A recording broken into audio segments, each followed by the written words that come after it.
Chairman People's Party Bilawal Bhutto نے election میں تاخیر کو الیکشن نہ کرانے کا مترادف قرار دے دیا۔ سپریم کورٹ بار ایسوسی ایشن کی تقریب سے خطاب کرتے ہوئے واضح کر دیا کہ آگے بڑھنے کا راستہ الیکشن کی تاریخ اور شیڈول کا اعلان ہے۔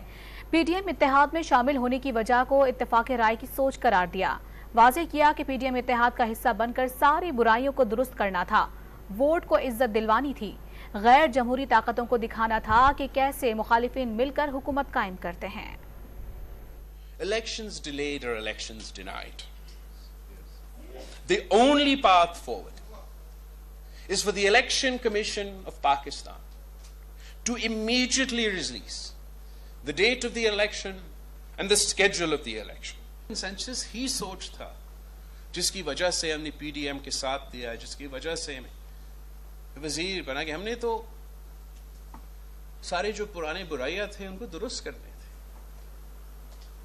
سلیکٹڈ راج کو ختم کر کے ہم نے تو جمہوریت کو بحال کرنا تھا، سارے سیاسی جماعتیں مل کے ہم نے تو ووٹ کو عزت بھی دلوانا تھا، پھر جمہوری طاقتوں کو دکھانا تھا کہ کیسے جمہوری حکومتیں قائم کرتے ہیں، کیسے کنسنسس کے ساتھ مل کے پرانے مخالف ساتھ مل کے بھی جو ہے۔